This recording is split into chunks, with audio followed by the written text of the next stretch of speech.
Vamos lá, galera. Boa noite, tudo bem? Pessoal, pedi desculpa mais uma vez.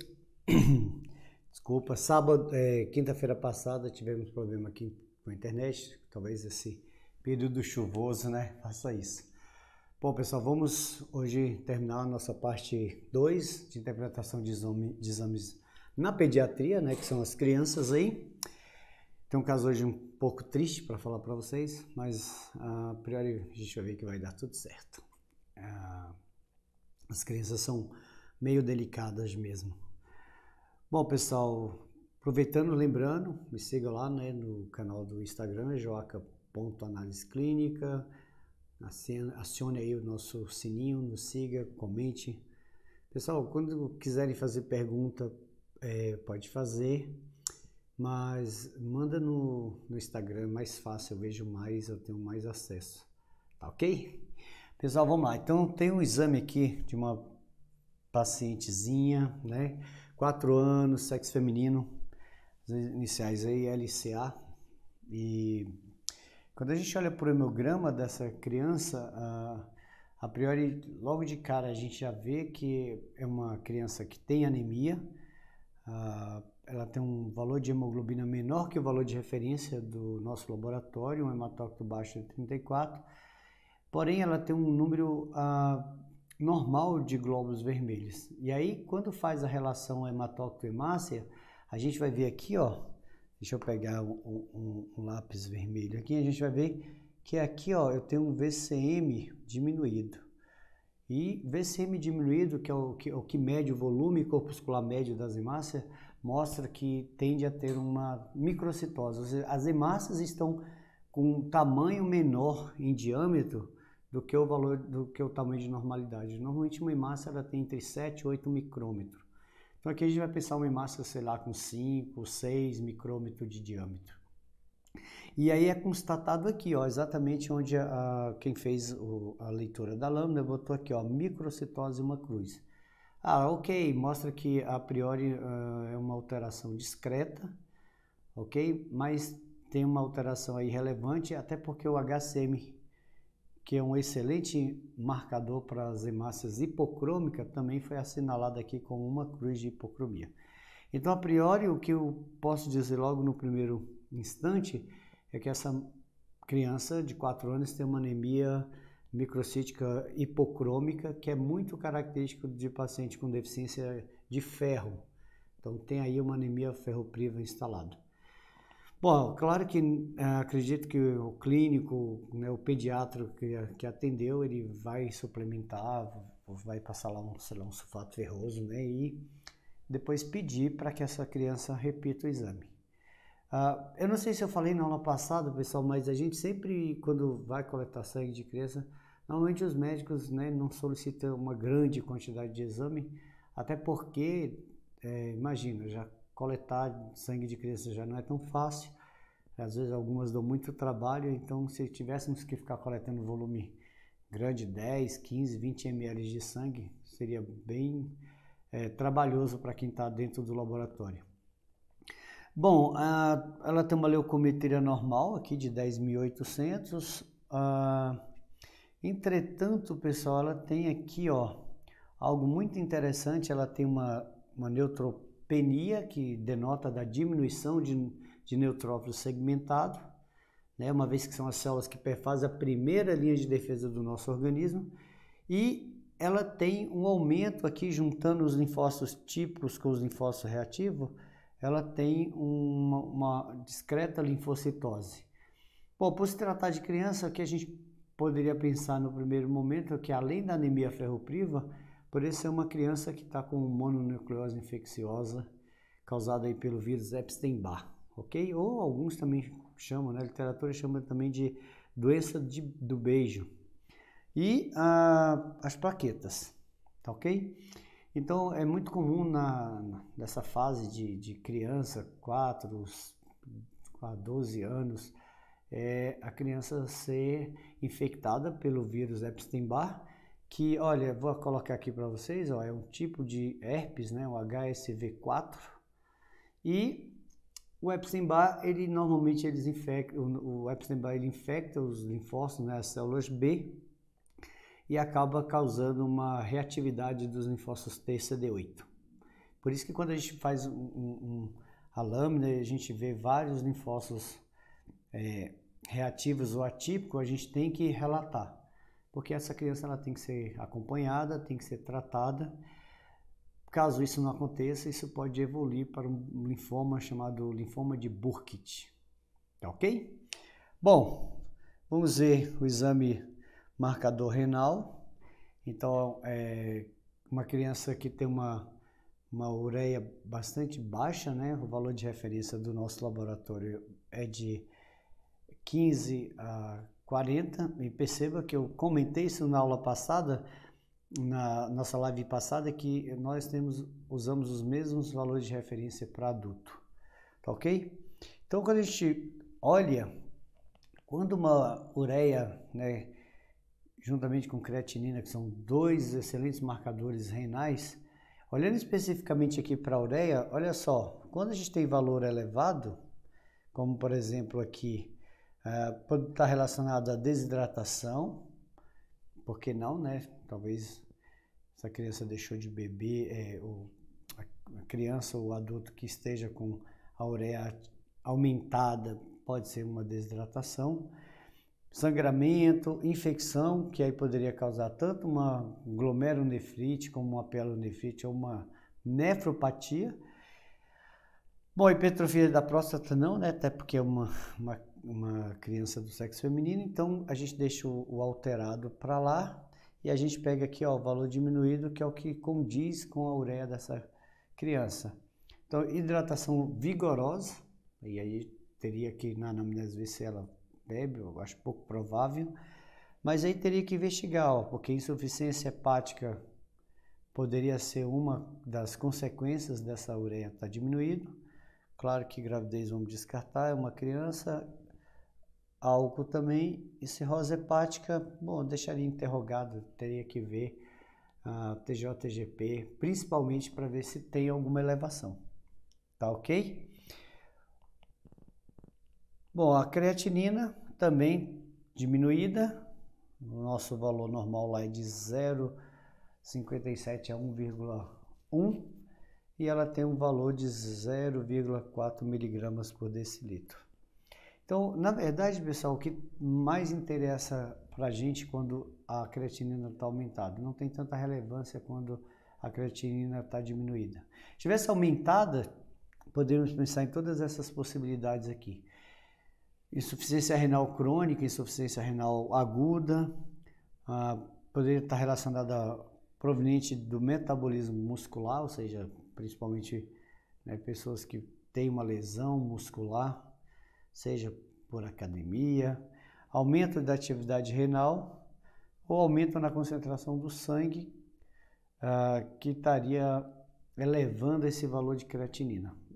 Embora quando normalmente o médico quer ver a marcação, existem vários outros exames. Ureia e creatinina são os exames mais pedidos, mas poderia pedir a depuração de creatinina numa urina de 24 horas, a microalbuminúria, ou seja, poderia pedir a proteinúria de 24 horas para medir a proteína. Essas urinas de 24 horas ela te dá um valor mais fidedigno e também consegue ver, obviamente, a função renal. Tá ok? Embora os mais pedidos no laboratório de emergência seja ureia e creatinina. Bom, o sódio dessa criança está normal, assim como o potássio também está dentro do valor de normalidade. E o marcador hepático dela, tanto TJ quanto TGP, normal. Então eu tenho um valor de transaminase glutâmica oxalacética dela de 20 unidades por litro. E a TGP, que eu sempre falo nas minhas lives, que é um dos principais marcadores para hepatite. Existem vários marcadores renais, mas vários marcadores hepáticos, mas TJ, TGP, gama-GT, fosfatase alcalina, são exames muito solicitados dentro do laboratório de emergência. Porém, para ver uma hepatite, ou para ver se o tecido hepático está sendo lesionado, a TGP nesse caso é o melhor marcador. Já visto que em outras lives já disse que o TGO também é um bom marcador cardíaco, principalmente para paciente com IAM. Beleza? Meninos, então vamos lá. Ainda continuando, o médico pediu uma PCR, uma proteína C reativa. E aí, não sei se falei na live da parte 1, mas quero deixar bem frisado para vocês que a PCR, por ser essa proteína C reativa, ela é um bom marcador inflamatório.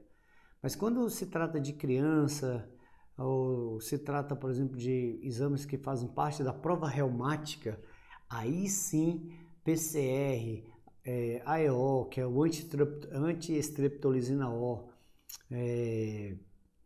látex, VHS, então são exames, juntamente com a PCR, são exames muito importantes que normalmente quando uma criança tem uma artrite reumatoide ou qualquer paciente ou qualquer doente com artrite reumatoide, normalmente essas provas reumáticas elas tendem a aumentar.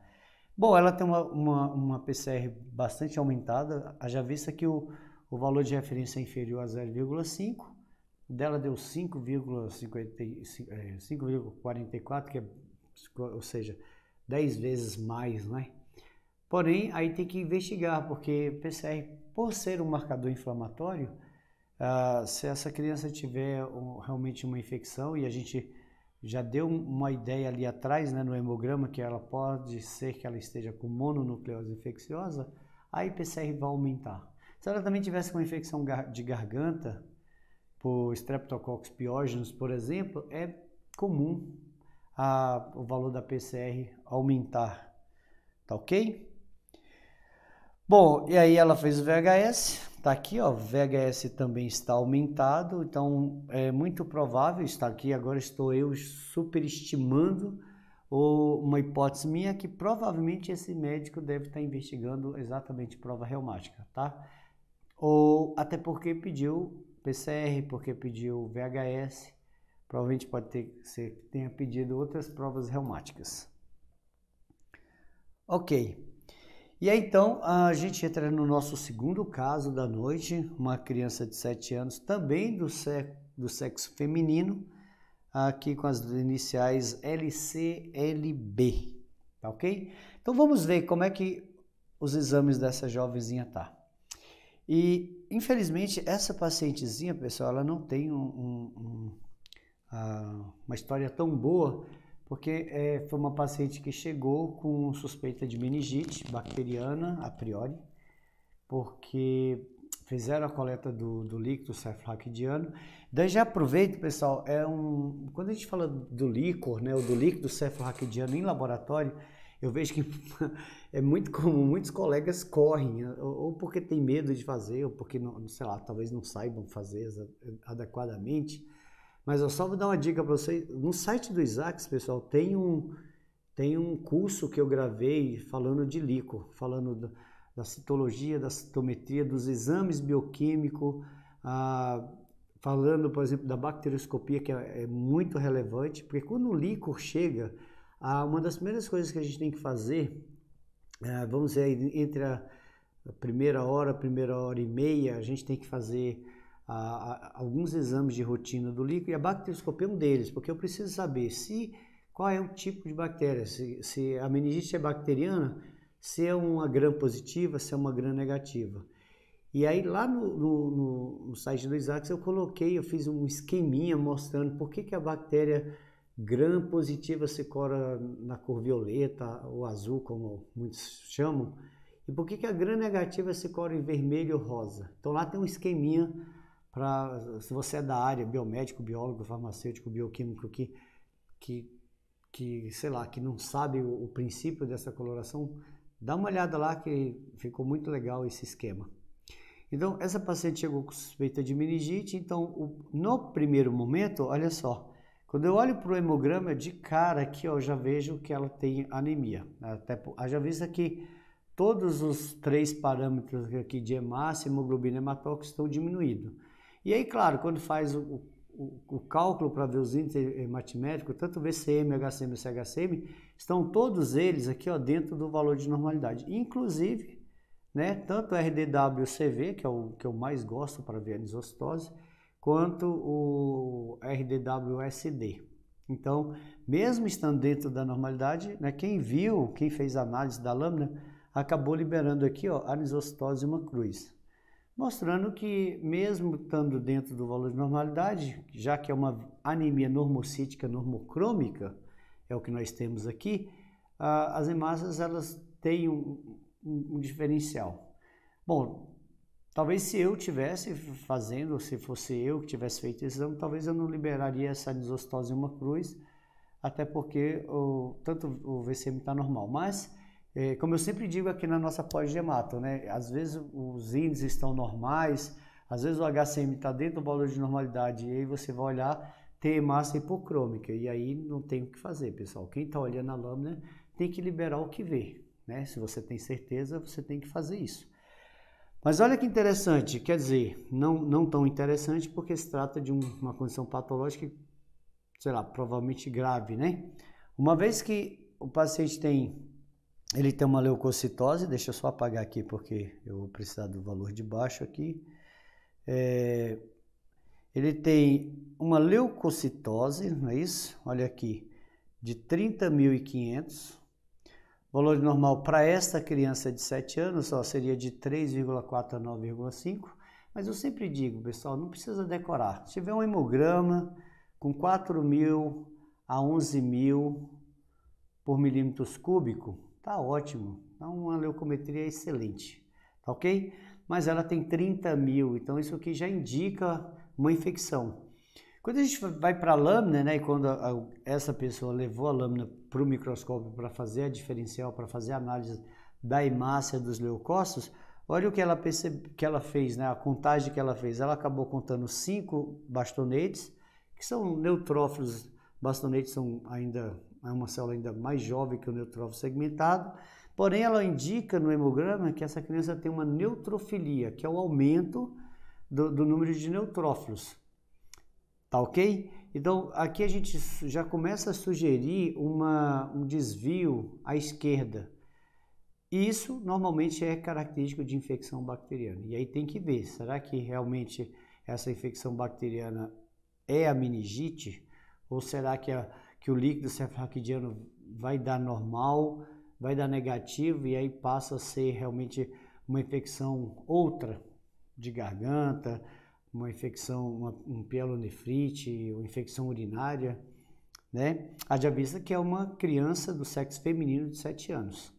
E aí, óbvio, né? Se tem uma neutrofilia, né, com desvio à esquerda, nós vamos ter aqui número de monócito normal, porém vai ter uma linfopenia, ter um número diminuído de linfócitos. A pessoa que analisou relatou aqui, ó, que há uma vacuolização dos neutrófilos, isso é um bom indicativo, mostra que o sistema imunológico está respondendo. E granulações tóxicas. Pessoal, granulação tóxica em neutrófilo, na verdade, indica que a proliferação dos neutrófilos estão tão exacerbada que a granulação primária que vem lá dos promielócitos ainda se mantém numa célula já madura e teoricamente efetora, que já foi produzida lá na medula óssea e foi liberada para o sangue periférico, tá ok?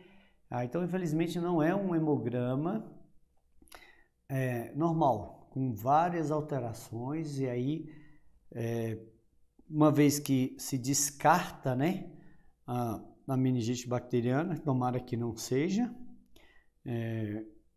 pode ser que seja uma outra infecção, mas a gente já pode afirmar de cara que neste caso aqui se trata de uma infecção bacteriana. Tudo bem?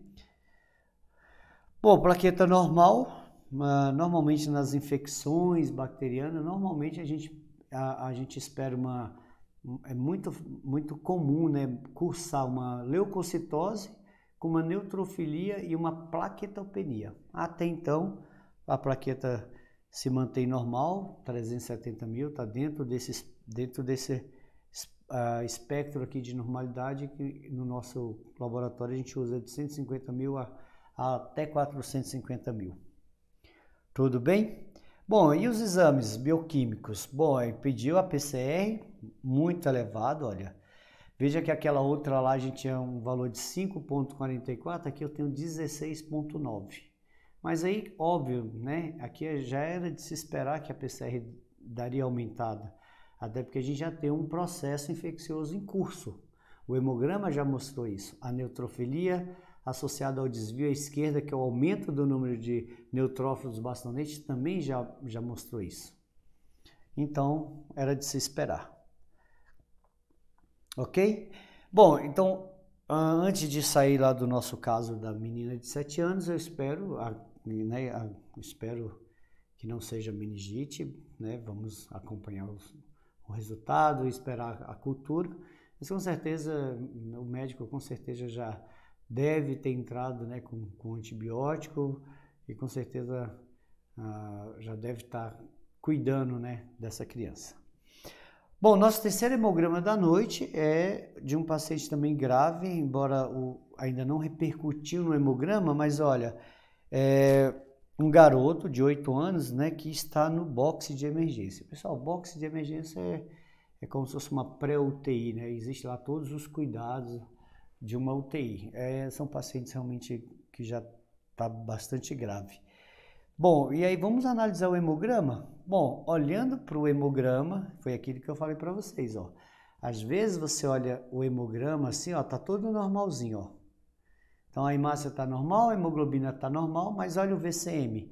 Tem um VCM de 76, um pouco menor do que o valor de referência, o seu RDW aumentado, o que justifica então aqui essa anisostose, dizendo que tem uma diferença de tamanho de hemácia, mesmo que discreta, e a pessoa que viu a lâmina reportou isso muito bem, ok? O que nós não podemos em laboratório, por exemplo, é reportar resultados baseados só nos índices. Então eu preciso pegar a lâmina, eu preciso corar fazer a coloração da lâmina e olhar para ver se realmente isso está dentro do que a gente espera.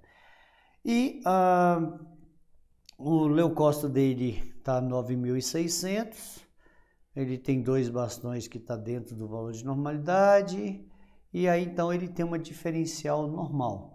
Então, como eu falei para vocês, por que está assinalando aqui em vermelho, dizendo ou chamando a atenção para que seja para uma alteração possível? Porque o valor de referência para ele é de 3.400 a 9.500, ok? Então, com relação à série branca, ou até mesmo com a série vermelha, eu não preocuparia. Se eu estivesse conversando com o pai, se fosse um filho meu, se fosse um filho de um parente, eu conhecia, eu falei, não, fica tranquilo, vai dar tudo certo, ok? O hemograma ainda não tem uma alteração expressiva, como no caso anterior. Aí no caso anterior é um pouco mais preocupante, né? Porque se realmente for uma meningite bacteriana, isso tem que ser cuidado e tratado o quanto antes, até porque a gente já sabe que uma meningite bacteriana ela pode levar o paciente a óbito em menos de 24 horas, tá ok? Infelizmente eu já tive essa experiência, então a gente está no laboratório hospitalar, muitas vezes acontece isso, o material chega, né, o líquor chega, e às vezes você está fazendo o líquor e aí recebe a notícia, né, que a criança foi a óbito. Isso é muito ruim, porque a gente às vezes até nos sentimos assim impotentes. Poxa, nem deu tempo de fazer o exame e a gente fica até um pouco triste, né, porque a gente acaba se envolvendo com a história. Teve um sábado que eu estava de plantão, e aí chegou um material, um líquor, por volta de umas 9 horas da manhã, e aí começamos a fazer, né, o pessoal da bioquímica fazendo a glicose, fazendo a proteína do líquido, dosando o DHL, dosando o cloro, e enquanto isso eu estava fazendo a citologia, a citometria, e aí a gente viu que deu uma leucocitose no líquor, não vou lembrar agora o valor, mas a gente sabe, eu sei que tem, porque foi eu que fiz. E aí quando eu fiz a lâmina para a bacterioscopia, fui lá e estava corando a lâmina. Pessoal, quando eu voltei da microbiologia, a gente recebeu a notícia triste que eu era um garoto de 5 anos, tinha ido a óbito por meningite bacteriana. Então quem está no laboratório, principalmente dentro do laboratório hospitalar, quando chega um material biológico desse, o quanto mais rápido você liberar o resultado, quanto mais rápido você fazer, maiores são as chances, né, de tratamento e cura, tá ok? Principalmente meningite bacteriana, porque se for viral, teoricamente é mais tranquilo, se for fúngica, normalmente o paciente é imunodeprimido. E aí o médico já tem todo um histórico desse paciente, né, desse doente. Tá ok? Bom, a plaqueta dele também está normal, então não é um hemograma assim, a priori, tão preocupante, embora está no box de emergência, que é uma, né, vamos dizer que é uma semi-UTI, né, uma pré-UTI. Vamos ver aí os marcadores renais. Então, eu tenho a ureia normal, e aí vamos dizer que a creatinina também praticamente está normal. Então, a priori, eu não me preocuparia também com a função renal deste garoto. Ok? Bom, e aí ele fez tempo de atividade protombina, que a gente vê um pouco aumentada. E aí a gente teria que ver agora como é que está o fígado dessa criança, né, se tem alguma hepatite envolvida. Sei lá, hepatite A, hepatite B, hepatite C, qualquer uma das hepatites. Porque veja só, o valor normal, pessoal, em segundos do tempo de protrombina é de 10 a 14. O dele deu 14,3. O valor normal da atividade é de 70 a 120. O dele deu 67. Então, ou seja, ele tem uma certa dificuldade aí na coagulação sanguínea. E o INR, olha, aumentado. E aí a gente também tem que investigar, teria que olhar no prontuário eletrônico para ver se ele não está tomando um anticoagulante. Porque quando toma anticoagulante, normalmente o INR ele tende a aumentar. E aí o médico ele tem que fazer o que a gente chama, dentro do nosso ambiente hospitalar, de dose terapêutica. Eu não posso dar muito anticoagulante, porque se o INR subir muito, o INR maior que 3, 4, 5, pode levar a sangramento. Tá ok? Então, investigaria o fígado, né? Bom, esse é um outro caso de um garoto de 10 anos também. Ele também está no box, junto com esse de 8 anos. Nesse caso, essa é uma menina. E de cara a gente já consegue ver no hemograma que tem uma anemia discreta. E aí é aquilo que eu falei para vocês, ó. Ele tem, esse garoto tem um VCM de 67, que é um VCM que indica microcitose, e um HCM de 22 que indica hipocromia. Mas quando a gente vê aqui na observação da lâmina, olha só, cadê as observações? Ou o analista ou técnico que fez o exame viu e não anotou, ou ele olhou e achou que não tinha relevância colocar aí uma anisocitose ou até mesmo uma microcitose, uma hipocromia. Então, quem está no laboratório, já vou dar uma dica, pessoal, são observações extremamente importantes. Eu já vi colega falando, mas o médico nem olha isso. Não importa, o problema é do médico. O que você tem que fazer é, quanto melhor, melhor e bem mais feito o seu exame. É o seu nome que sai lá, né? Liberado por fulano de tal. Então, o exame tem que ser feito de grande qualidade. A gente discute muito isso aqui, pessoal. Aqui na nossa pós, em hemato, eu discuto muito isso com os alunos. Para que eles não fiquem muito presos a algumas coisas que normalmente falam, o hemograma tem médico que fala, mas o hemograma tem que ter pelo menos um bastão. Não, ele tem que ter um bastão se eu avistar um bastão. E aí na minha contagem de 100, 200 células, eu avistar um bastão, eu vou colocar. Mas se eu não vejo o bastão, não tem por que colocar. Eu não vou colocar uma coisa que eu não vi. Ok? Então é importante que quando eu pego a lâmina e olho, eu coloco o que eu estou vendo. Ok, se a pessoa olhou aqui, não tem anisocitose, não tem micro, não tem hipo, ok, pode ser? Pode, tudo é possível. Mas se ele viu, ele tem que anotar. E aí eu falo para os nossos alunos aqui, independente se o médico sabe, se ele não sabe, se ele olha, se ele não olha, o importante é que se der alguma intercorrência maior ou pior, aí pronto, o médico é que vai saber, tá ok? E aí é o médico que responde. Bom, hemograma normal, então não vamos perder tempo, porque está dentro de todos os parâmetros de normalidade, tem uma leucometria normal e a diferencial de leucócito também normal. assim como as plaquetas, tá ok? Então só me preocupa aqui na série vermelha para ver se realmente essa criança não tem aí uma anemia ferropriva, né? Que é uma anemia carencial fácil de ser tratada. Aqui na nossa pós-nutrição materno-infantil, os nossos nutricionistas com certeza vão ensinar para vocês a curar uma anemia ferropriva sem precisar de medicamento. Aí eu nem vou entrar no mérito, deixa aí para os nutri que são feras nisso aí, tá ok? Bom, bilirrubina normal, e isso é bom. Normalmente quando a bilirrubina está aumentada, dependendo do valor da bilirrubina, né, o paciente já vai começar a ficar com icterícia, exatamente porque a bilirrubina indireta, que é tóxica, acaba depositando nos seus tecidos, tá ok? Bom, quando a gente olha aqui os valores da bilirrubina praticamente dentro do valor de normalidade, e aí, se tivesse aumentado, a gente ia ter todas essas consequências aqui de uma bilirrubina total aumentada, anemia hemolítica, obstrução biliar, anemia perniciosa, doença hemolítica do recém-nascido, né?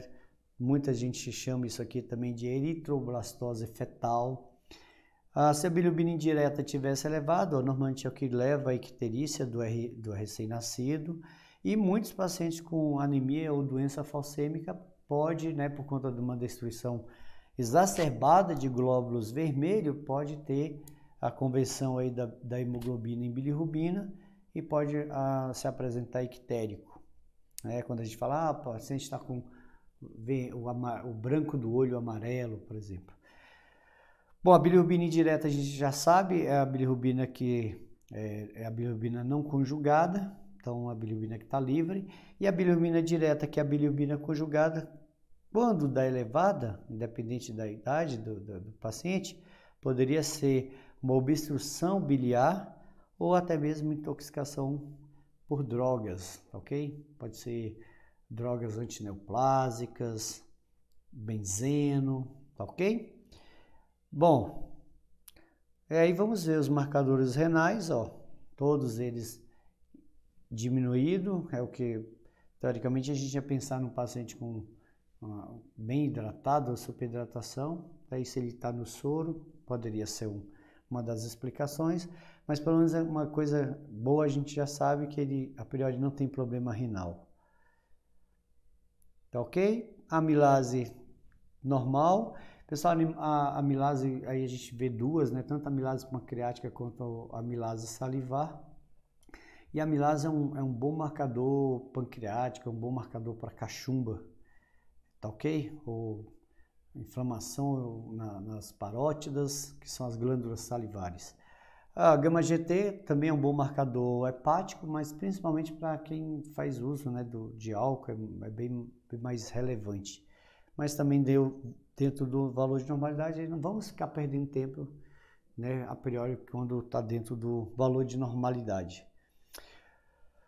Bom, proteína. A proteína, pessoal, é muito importante ser solicitado, principalmente quando se fala de criança, porque proteína totais e fração vê exatamente a questão nutricional. Então, por exemplo, aqui na nossa pós-nutrição materno-infantil, com certeza os nutricionistas vão orientar os nutricionistas que trabalham, né, atendendo mãe e filho, principalmente nesse quesito, pedir para proteína total para ver qual é o estado nutricional da criança, se está bem nutrida ou se está desnutrida, e aí com esses, principalmente aqui a hemoglobina e a albumina, você já consegue ver isso, tá? Eu sempre falo para os alunos, não sei se os laboratórios vão ficar chateados comigo, mas eu acho desnecessário você pedir a globulina, porque a globulina na verdade é um cálculo, né? Se você pegar aqui, ó, 6,5 menos 4, ó, dá 2,5, né? Que é o valor, é a conta. Tá ok? Muito bem. Então, a priori, ele está bem nutrido.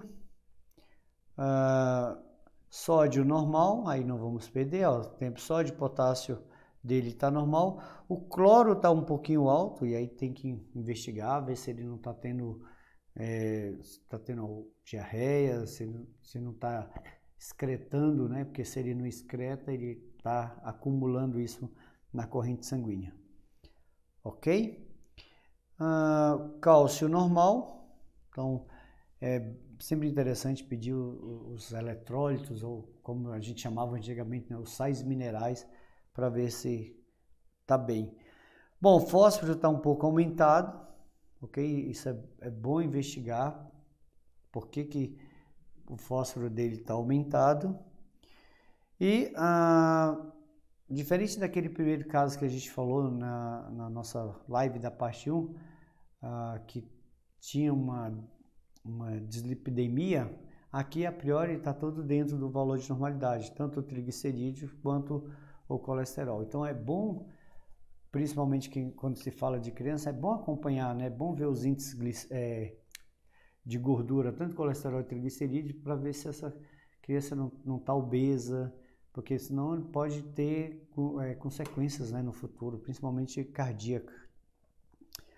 Bom, e aí queria primeiro de novo pedir desculpas, né, porque na quinta-feira não foi possível fazermos a live, mas dessa vez foi. Então queria agradecer a vocês, agradecer de novo aí principalmente os dois laboratórios, né, Santa Paula e Lapac, que nos apoiam, que tem a nossa parceria, nossos alunos fazem estágio lá, são lugares que realmente acolhem bem nossos alunos. De novo, a Inove Estética Avançada, que é a nossa parceira da estética, e já avisando que, não sei se tem vaga mais também, mas agora sábado já tá tudo certo, começa a 11ª turma em Estética Avançada, né? Estética e Saúde, beleza? Pessoal, um bom final de semana a todos, um grande abraço, qualquer coisa estamos aí, né? Famoso aí, Joacaflix, tá ok? Grande abraço, fique com Deus.